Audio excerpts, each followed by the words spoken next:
خطبہ غدیر خم ہے، اس کا بھی ایک خاص پس منظر ہے۔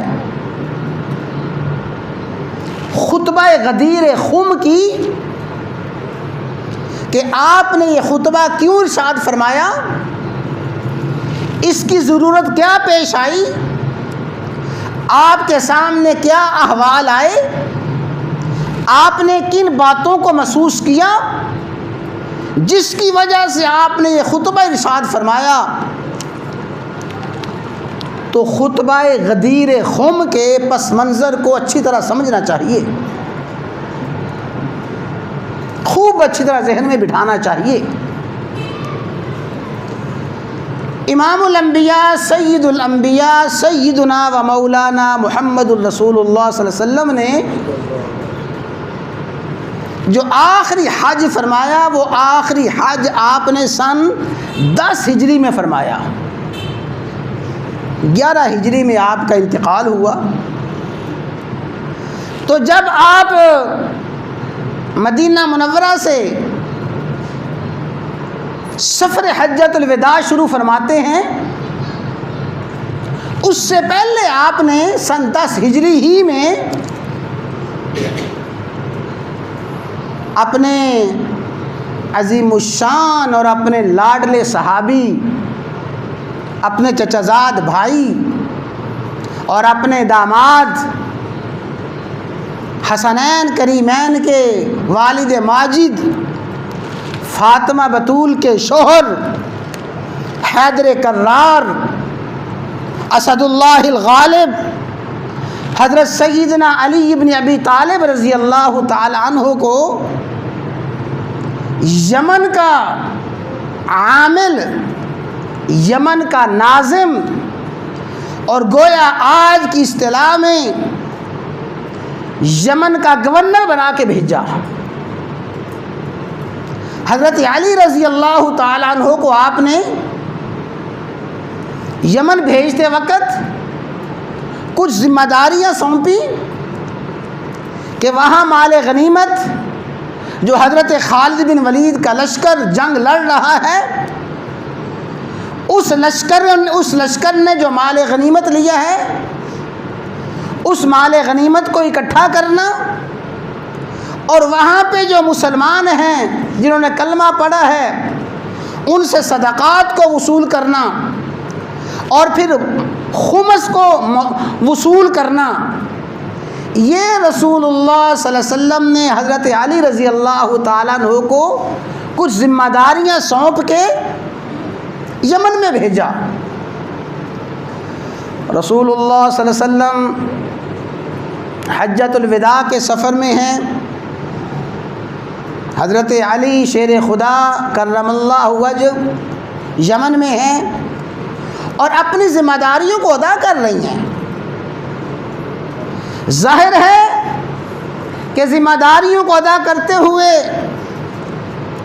کسی شخص سے مال وصول کیا جائے گا، کسی شخص کی کمی کوتاہی پہ اس کو تنبیہ کی جائے گی، اور گورنر کا اور حاکم کا اور ناظم کا معاملہ ہی یہ ہے کہ کسی سے کچھ لینا ہے، کسی کو کچھ دینا ہے، کسی کی بات سننی ہے، کسی کو کچھ کہنا ہے اور اپنی حکمت مصلحت کے مطابق معاملات کو چلانا ہے۔ حضرت علی رضی اللہ تعالیٰ عنہ نے سارے کے سارے معاملات کو انتہائی ذمہ داری کے ساتھ، انتہائی حکمت کے ساتھ، انتہائی خلوص کے ساتھ ادا فرمایا، لیکن کچھ لوگوں کو سیدنا علی المرتضیٰ رضی اللہ تعالیٰ عنہ سے شکایات پیدا ہو گئی۔ اور ظاہر ہے میرے بھائیوں، ہر کسی کی شکایت کوئی حق نہیں ہوتی، ہر کسی کی شکایت سچی نہیں ہوتی۔ بہت سی شکایات غلط فہمی کا نتیجہ ہوتی ہیں، بہت سی شکایات ذاتی تعلقات کا نتیجہ ہوتی ہیں، اور بہت سی شکایات اپنی لا علمی اور اپنی کم فہمی کا نتیجہ ہوتی ہیں۔ شکایات کرنے والے بھی صحابی تھے اور جلیل القدر صحابہ تھے۔ حضرت بریدہ اسلمی رضی اللہ تعالیٰ عنہ، حضرت عمران بن حسین رضی اللہ تعالیٰ عنہ، حضرت برہ بن عازب رضی اللہ تعالیٰ عنہ، حضرت ابو سعید خدری رضی اللہ تعالیٰ عنہ، یہ وہ عظیم الشان صحابہ تھے کہ جن کو حضرت علی رضی اللہ تعالیٰ عنہ کے کچھ فیصلوں پہ تحفظات ہوئے، حضرت علی رضی اللہ تعالیٰ عنہ کے کچھ معاملات میں ان صحابہ نے اور دیگر بہت سے لوگوں نے اعتراضات کیے۔ جب رسول اللہ صلی اللہ علیہ وسلم مکہ مکرمہ میں پہنچے، ادھر سے یمن والے بھی حج کے لیے مکہ مکرمہ پہنچ رہے ہیں، حتیٰ کہ جن لوگوں کو شکایات تھیں حضرت علی رضی اللہ تعالی عنہ کے جن فیصلوں پہ تحفظات تھے، وہ صحابہ بھی پہنچے اور رسول اللہ صلی اللہ علیہ وسلم کی خدمت اقدس میں پہنچ کے اپنی طرف سے شکایات پیش کی۔ بخاری شریف کی روایت ہے، حضرت بریدہ فرماتے ہیں کہ میں حاضر خدمت ہوا اور میں نے رسول اللہ صلی اللہ علیہ وسلم کی خدمت اقدس میں حضرت علی کی کچھ شکایات جو ان کے فہم کے مطابق شکایات تھیں، میں نے رسول اللہ صلی اللہ علیہ وسلم کی خدمت اقدس میں پیش کی، اور فرماتے ہیں فَنَقَّصْتُهُ، میں نے گویا حضرت علی رضی اللہ تعالیٰ عنہ کے کچھ نقص، ان کے نقائص، ان کے عیوب، ان کی خامیاں حضور نبی کریم علیہ الصلاۃ والسلام کی خدمت میں پیش کی۔ آپ نے میری ساری باتیں سنی اور ساری باتیں سن کے فرمایا، اے بریدہ، کیا تم علی سے کدورت، علی سے دشمنی، علی سے نفرت رکھتے ہو؟ جو کچھ میں نے عرض کیا تھا، جو شکایات، جو تحفظات میرے ذہن میں تھے، آپ نے سن کے فرمایا کاش تم علی سے کدورت رکھتے ہو، علی سے کوئی بغض اور دشمنی رکھتے ہو۔ ظاہر ہے کہ صاف دل صحابی تھے۔ یا رسول اللہ صلی اللہ علیہ وسلم، مجھے تو ان باتوں کی وجہ سے علی سے کچھ کدورت ہے، علی سے دوری ہو گئی ہے۔ تو حضرت بریدہ کو آپ نے ارشاد فرمایا، بریدہ، علی سے بغض نہ رکھو، علی سے دشمنی نہ رکھو، بلکہ علی سے محبت رکھو۔ اور بخاری شریف کی روایت ہے، حضرت بریدہ فرماتے ہیں جو کچھ میں کہہ رہا تھا اس وقت میرے دل میں علی سے بڑی دوری تھی اور میرے دل میں علی سے بڑی جدائی تھی، لیکن جب آپ نے فرمایا بریدہ نہیں، علی سے کدورت نہ رکھو، علی سے دوری نہ رکھو، جو ہی آپ نے یہ ارشاد فرمایا میرے دل میں حضرت علی کی محبت دنیا جہان کے تمام محبتوں سے بڑھ گئی، علی میرے محبوب ہو گئے۔ تو یمن والوں نے مکہ مکرمہ پہنچ کے حضرت علی رضی اللہ تعالیٰ عنہ کی کچھ شکایات جو اہل یمن کی غلط فہمی کا نتیجہ تھی،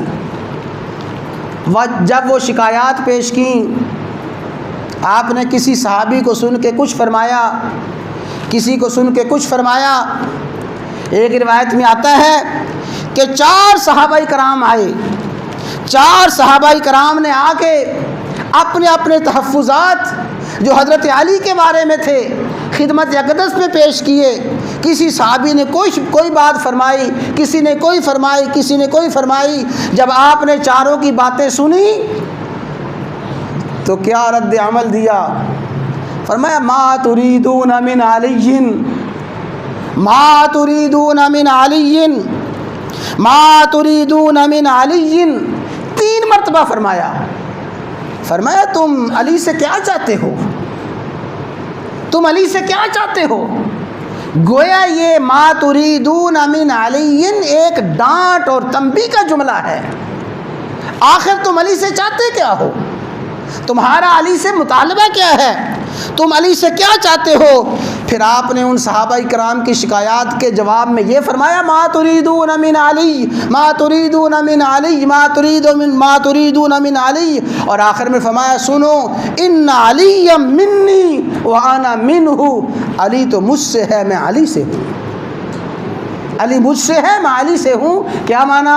علی میرا بھائی ہے میں علی کا بھائی ہوں. علی کو مجھ سے محبت ہے مجھے علی سے محبت ہے. اور فرمایا وَهُوَ وَلِيُّ كُلُّ مُؤْمِنٍ، علی مجھ سے ہے میں علی سے ہوں. اور علی ہر مومن کا محبوب ہے، ہر مومن کو علی سے محبت ہے.